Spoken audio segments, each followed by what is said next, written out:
everybody, welcome to Halfbeard Suds Heads Up. Our October Spooktacular continues with I Can't Escape Darkness. There's a colon there. I know it should just be I Can't Escape Darkness, but whatever, it's in there. This is an interesting kind of slightly Lovecraftian, very much horror exploration game based dungeon crawler roguelike sort of thing. That all seems like just a mess of words I slapped together kind of haphazardly. It kind of is, but it's also what this game is. So let's jump into it and see what's up with it. Yeah, that's fine.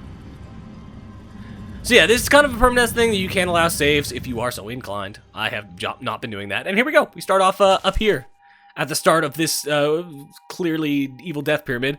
Walk forward, and we fall in. And our goal now is to escape. We need to find the key that will allow us to get here, and it is at the bottom of this dungeon, which is it's no easy feat to get to it. Right now, though, we've got to explore our way around. Number of tools to do that. You know, you kind of just wants to move, Q and E to turn, standard stuff. You got a very basic inventory system here, where you're picking up stuff, throwing it into your backpack up here. You can also put stuff in your hands, which are activated by the space bar and F, respectively, and used to, kind of deal with stuff. I remember this puzzle. There's a number of puzzles, too.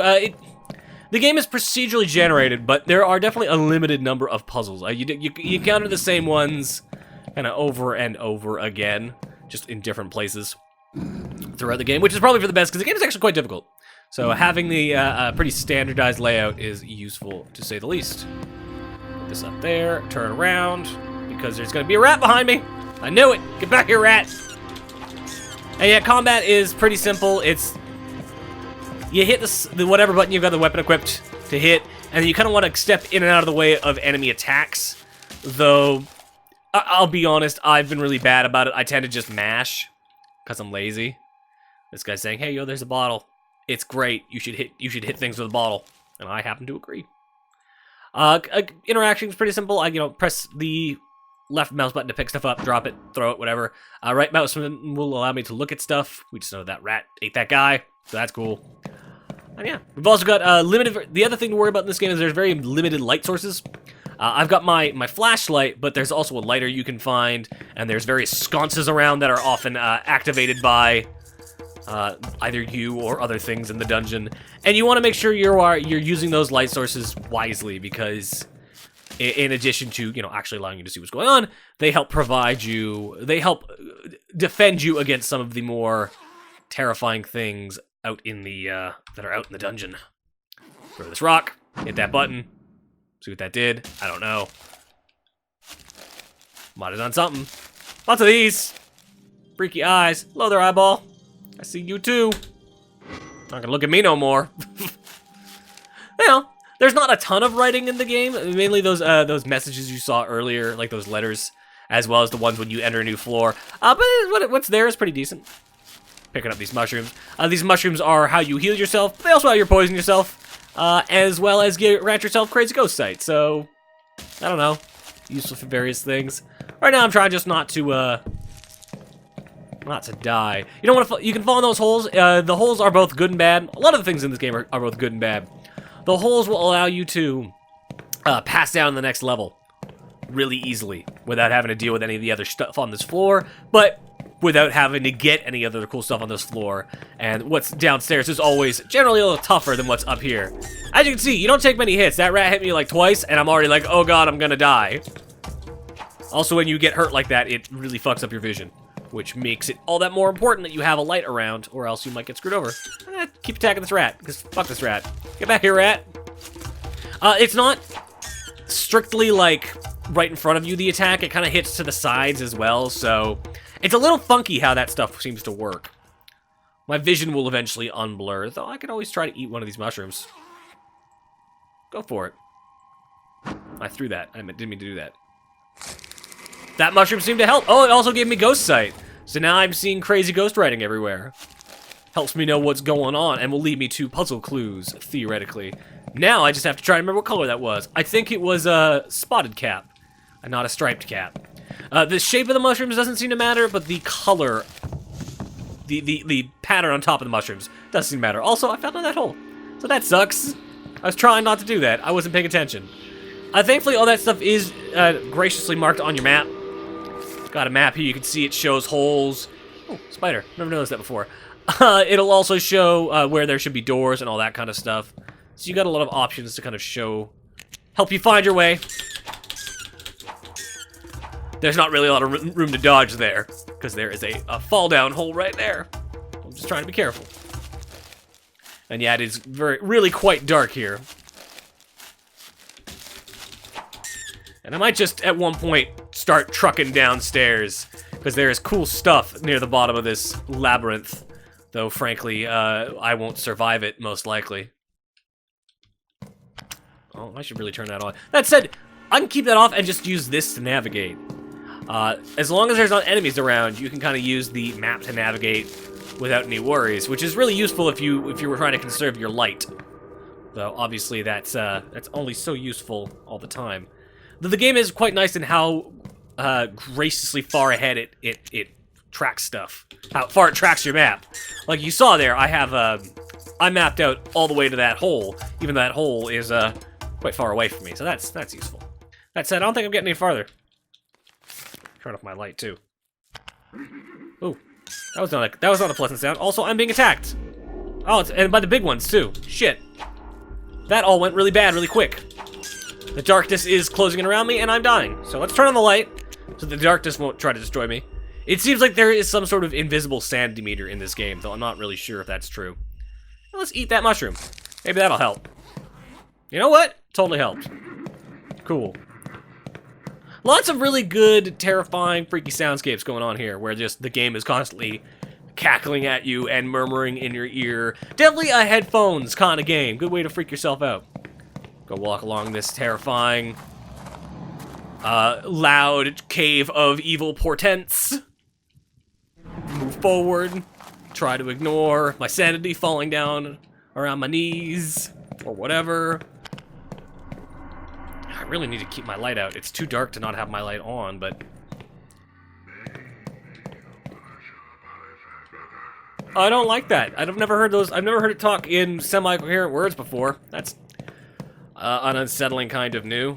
I think that's where we were earlier. Yeah, there's dead rats left over from my earlier stuff. I'm gonna put that in my bag, and I'm gonna kill this rat, mash it out. Yeah, there's definitely... You're intended to kind of duck and dodge around a lot of the enemies in the combat, but you can't really do that in a lot of cases because it is a lot of narrow corridors. So if you get caught in the wrong kind of corridor, you're forced to mash.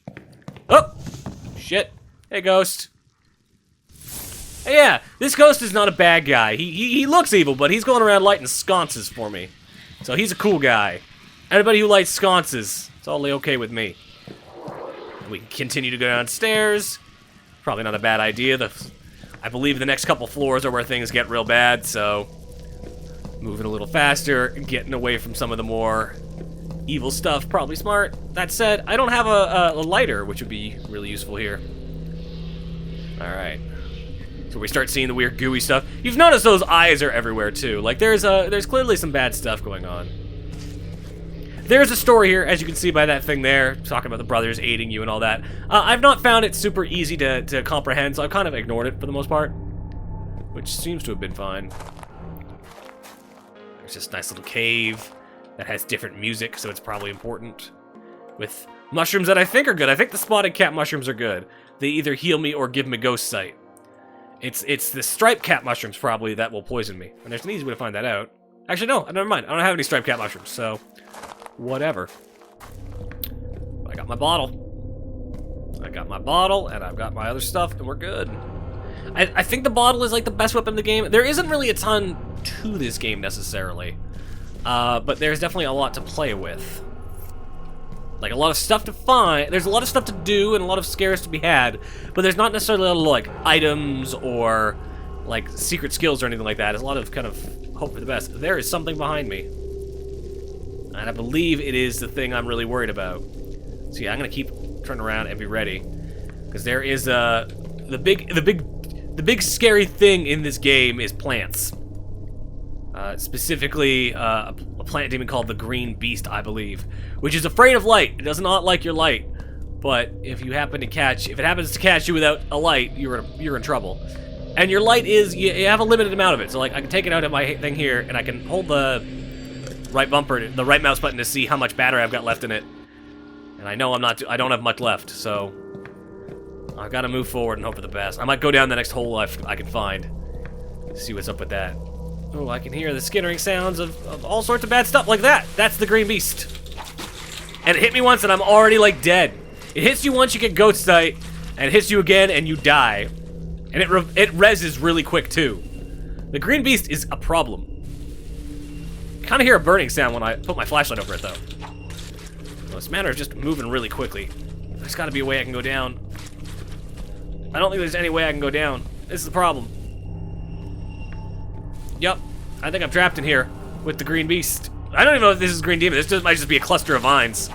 Because there's a couple different kinds of plant monsters in this game. And they're all dicks. They're all dicks. Plant monsters suck. I'm here to tell you the plant monsters are awful. They're consistently awful. Turn that off.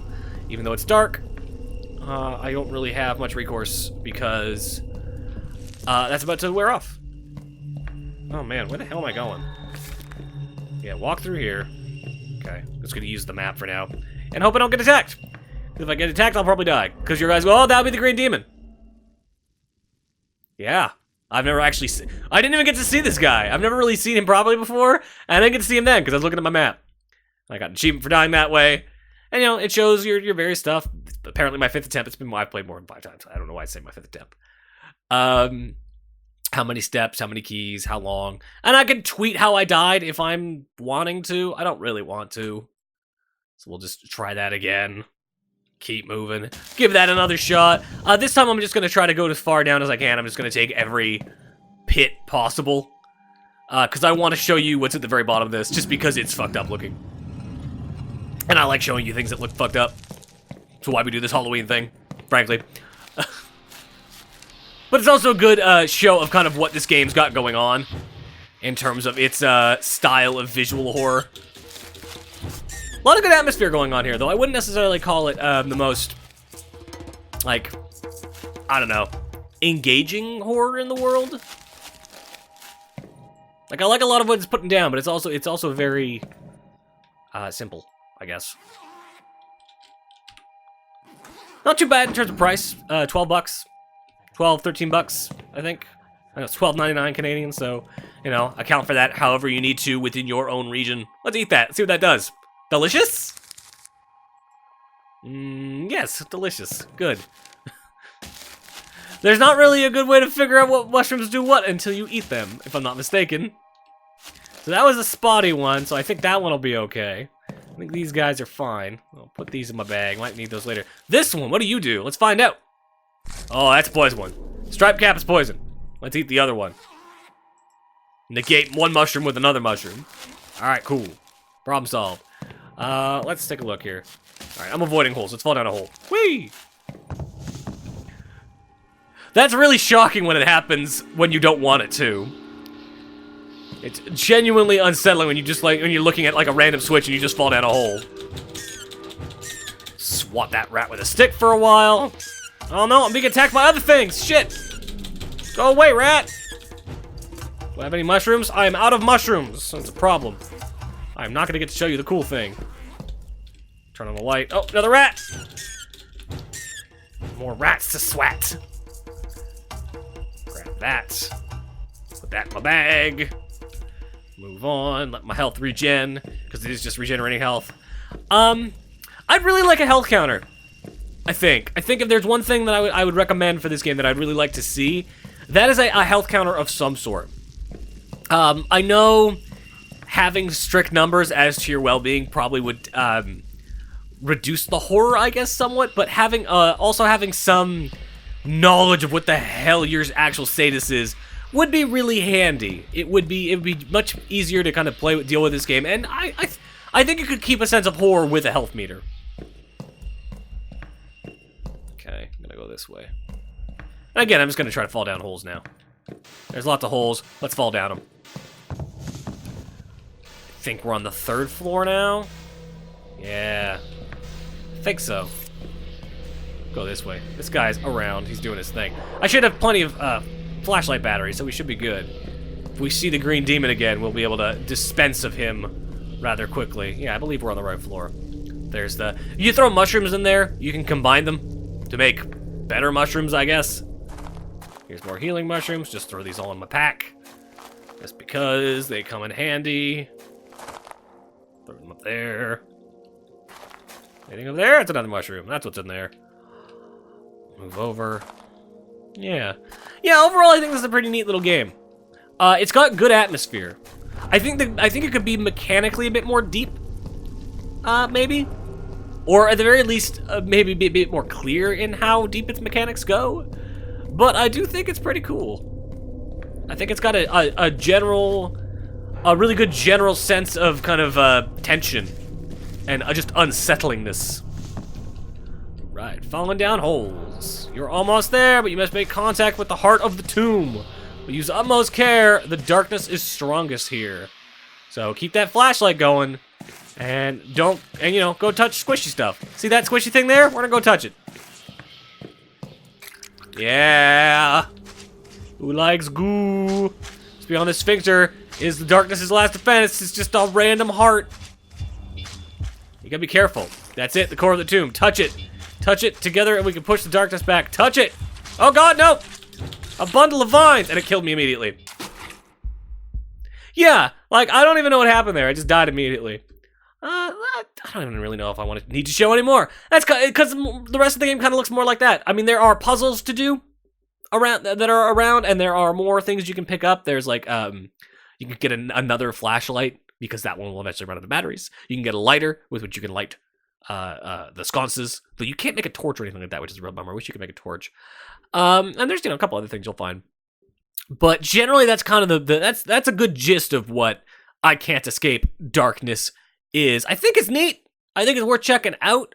$13 is maybe a touch much, but I do think it's pretty cool. And if you're a horror fan, especially if you're a fan of like real kind of nebulous feeling, kind of roguelike-y sort of stuff, this this might be up your alley. You might want to go give this a peek, give it a look-see, or at the very least, keep your eyes out for it when it goes on sale. One or the other. So yeah, as always, I'm your host Halfbeard, and I think we're done. I think we're out of here till next time. Later, guys.